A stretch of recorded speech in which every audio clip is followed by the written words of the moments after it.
What's up, guys? Here we are on our update of our Richard Simmons 20-pound weight loss. So the first one to lose 20 pounds.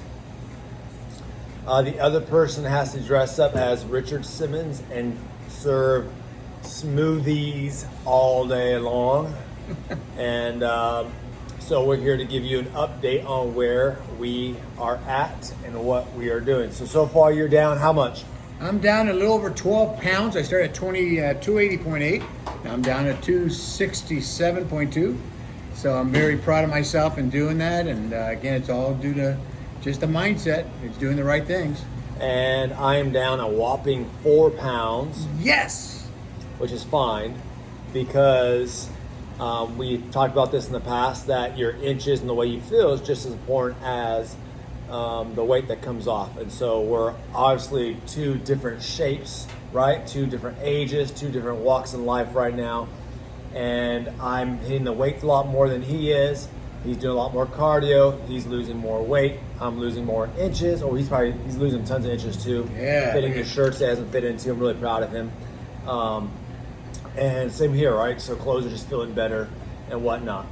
But I was asking my dad, so like, what's been the biggest difference, and what things do you think is changing your body, and why are you being more consistent this time around? I don't know if it's because he doesn't want to wear the short shorts that Richard Simmons wears, but you wear short shorts anyway, so I don't know. But he brought up mindset, and I love this because mindset has everything to do with it.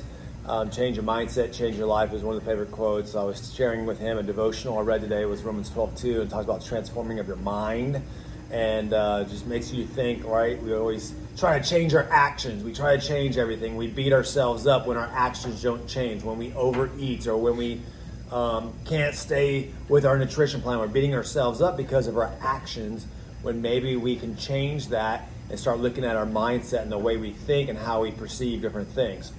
So in the past, I was asking him, I was like, all right, awesome, because he had some great stuff to say, and I'll let you expand on it. But we had Mother's Day, right? And today's weigh-ins for a lot of our challengers and whatnot, and the common theme is, well, it's Mother's Day. It was Mother's Day. It was awesome. Enjoy yourself, right? Have your sweets, have your cake, have your good eating with your family. Do that. Just don't let it be consistent for every single day. But he was talking about how typically in the past, he would, there'd be so much good food, your mind starts thinking, I don't want to offend anybody and not eat the food that's in front of us. And the concept of, oh man, I overate, right? So 3 main areas. I've struggled with that too, is there's good food in front of you. You don't want to offend somebody, so you feel like you have to eat. That's a mindset shift you have to make within yourself. Why do you feel that way? Why do you feel obligated to please the other people? Not all of it's bad, right? There's good stuff in that. Another one is, you said beating yourself up when you ate too much, not too much. And so what I loved about this was, and this is where we want to get into the mindset, was I asked him, did you feel guilty about overeating? He said yes, but then in the same phrase he said, but I didn't feel as bad as I used to. Or he said he felt more guilty because in the past he would revert to, well, whatever, I'm just going to fall off it anyways. But he's been living to a higher standard. And because he lived to a higher standard, this past weekend when he fell off, he compared it to the higher standard of living he was living. He compared it to the Dan Rangel of the 270s versus the Dan Rangel, what's the heaviest you've been? Gee, close. Actually, to tell the truth, even though I started 280 with this, I was really past 290 quite a while back, but no, I can't look back at that anymore. So he felt more guilty comparing himself to the 280, 270 pound Dan versus 290, 300 pound Dan. So you understand, he raised his standards, and he didn't eat as much. I was watching him. He did a great job yesterday compared to 290 pound Dan to 268 pound Dan now. So his mindset's starting to shift, right?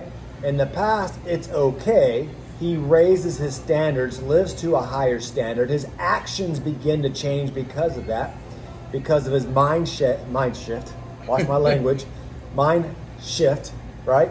And now because of that, when he falls now or stumbles or eats worse than he should, I'm talking to myself as well, that your standards are just raised. So at my heaviest, I was 238 pounds. I remember going to a personal trainer, and he had me do some exercises where I had to put my hands on the ground and bring my elbows to my knees. And I couldn't do it. My excuses at the time were, I'm big bone, I'm just an athlete, I'm not flexible, whatever excuses I wanted to make.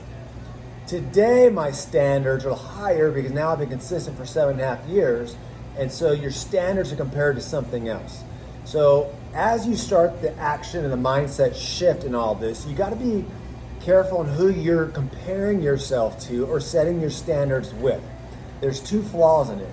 One, you're setting your standards compared to somebody else who is in a different time zone than you, right? Maybe a different age. Maybe they have more money, so they have this personal trainer. Maybe they can cook at home all their time. Their lifestyle is just completely different, so they're able to do different things, but you're comparing your standards to them although you're in a different time zone, right? The other scary part is sometimes you set your standards so low, right?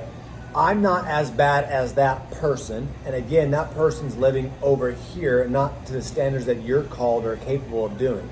So you're comparing yourself to someone who's a lot lazier than you, who's a lot unhealthier than you. And because you're comparing your standards to that person, you look good and you feel good, so it doesn't cause any change in yourself. So where I'm going with this is your mindset. You have to understand where you are at, and you have to understand what your personal goals are, and then set your standards for yourself, right?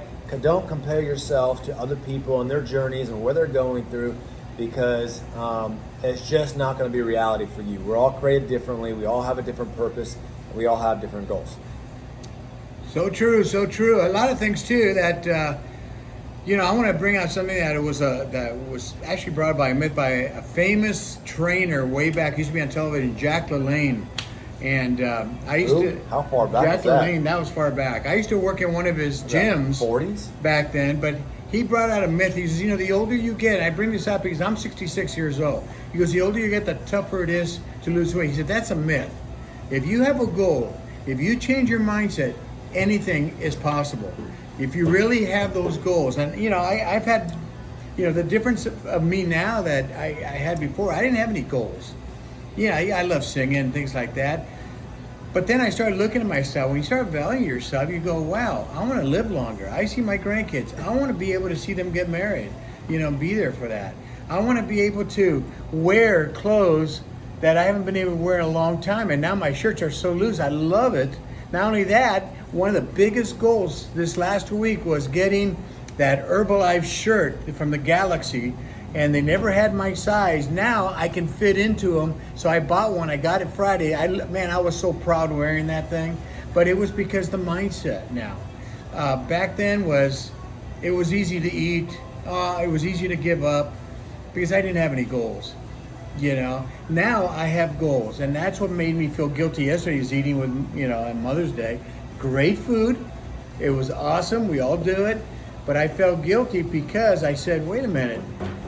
I remembered my goals. I remembered my mindset. I don't want to go back to 280. I don't want to go back to 300.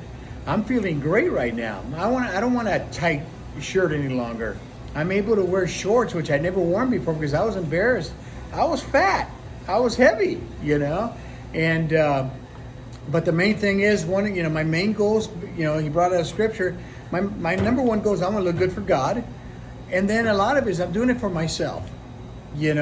What does Dan Ryan get? What will make me happy? And what's making me happy is this mindset of losing weight, doing it the right way, eating healthy, and when I do go out and eat, I'm now conscious of what not to eat, what to eat, how much, and how much not to eat.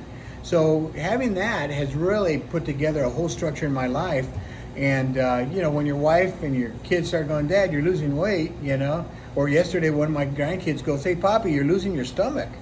And those kind of things make you proud, and you just want to keep that going. So it's your mindset. A mindset's very popular, and again, like Josh said, it was different when I was 300 pounds.